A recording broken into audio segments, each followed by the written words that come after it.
Dude Party Metal then appealed into the Ninth Circuit.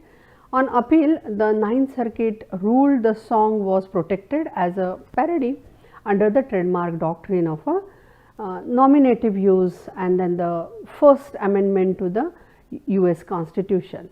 That is in opinion penned by the judge was Alex, and he says that it is adopted that Rogers test. What is that Rogers test? Is the parody where the creative usage of a trademark is allowed. So that was Rogers test, and then Alex said that yes, in favor of MCA they have given the decision. Okay, so this is the situation. Now, Ninth Circuit also dismissed this MCA's defamation counterclaim, concluded this ruling by saying that the parties are advised to chill actually. So, that was the advice given by the Ninth Circuit, and then the